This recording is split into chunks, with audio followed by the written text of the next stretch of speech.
Hello friends, welcome to this section on data analysis. In the beginning, we will start our discussion on list and we will understand how we can perform data analysis through list data type. So list is another data type in Python and we will be learning basics of this data type in this session. Let's jump to Spider to understand its concept. In Python, list is a built-in data type that represent an ordered collection of items. Lists are versatile and it can contain elements of different data types. For example, in list we can have data items as integer, floats or strings, and even we can have nesting of lists. It's important to note that lists are mutable, meaning we can modify its contents by adding, removing, or changing its element. So we are going to discuss some basic syntax and its important features in this session. You can see that this is a one list where I have 7 elements and all these elements are of integer values. But as discussed, we can also have elements of different data types, for example integer, string, float in a single list. So here I have this example where you can see that in my list we have 5 elements, 3 are integer, 1 is string and last one is float. We can retrieve the elements of this list on the basis of index value. Its index value start from 0. So for example, if we wish to access its first element, then we have to use list name and in square bracket we have to provide index value. So this will help us to extract first element. Let's run this. You can see that 1 is the output, so I'm able to access first element. In order to retrieve second element, we have to use index value 1. So I'm retrieving my list 1, storing this in a variable second element, and then I'm printing its value. So let's run this. You can see that 2 is the output. It's also important to note that we can also use negative indexing to access element from the end of the list. What it means, for example, this is the last element, and if you want to access this element directly, we can use negative indexing. And negative indexing start from -1. So -1 is the index value for 5.0, -2 is index value of hello, -3 is index value of 3, and so on. So here we are retrieving the last element by using my list -1. I'm storing this in a last element variable. So let's run this. So you can see that last element 5.0. So we can also append elements into the existing list. Because lists are mutable, we can change its value. Here I'm using append function, which is used to add element at the end of the list.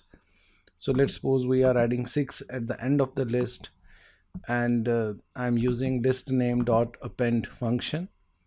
And then if you print the value of my list, you will see that this 6 will be added in the end. So you can see earlier we were having these 5 items and now 6 is added in the end.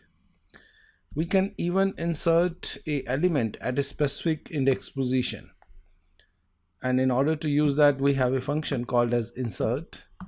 Here the first parameter is index value, where we wish to insert the element, and second is the element which we wish to insert at that specific position.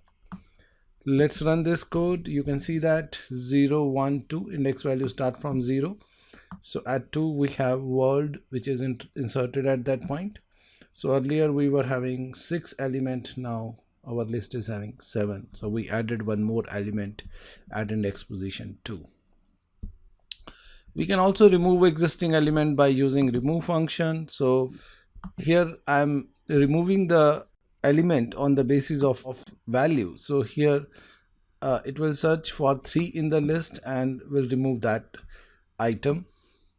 Let's run this. So you can see 3 has been removed from the list.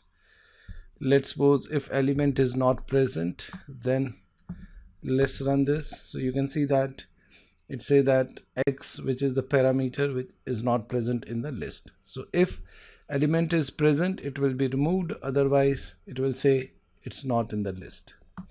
Let's remove this world.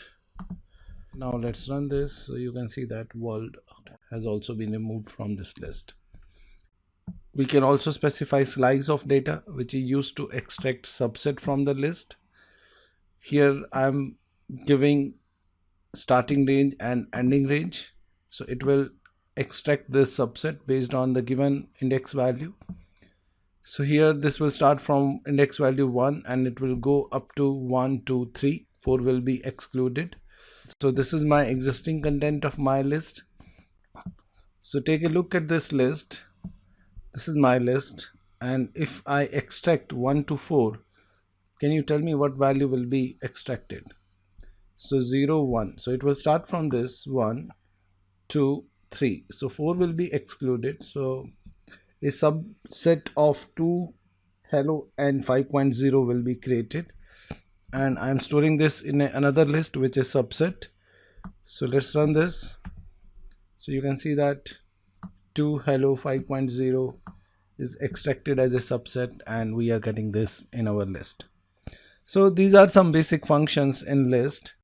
At this point, I wish to share a very important resource with you, which is W3 Schools, and it has a very wonderful tutorial on Python. I recommend you to read this Python list. So if you click on this, it will open tutorial on Python list. This is very informative tutorial and I recommend you to read this. You can see that it has provided examples. You can click on try it yourself. It will open an interface where you can directly run and play with this, and you can see the updated changes in the browser. This is very wonderful tutorial to understand list in more details. So I recommend you to please take some time to read it. I think within 10-15 minutes you will able to read all the pages for at least Python list. So I recommend you to start from Python list, read up to list methods, and in the end we have list exercise. So I also recommend everyone to solve this list exercise. Let me open this for you. You can click here to solve Python list exercises.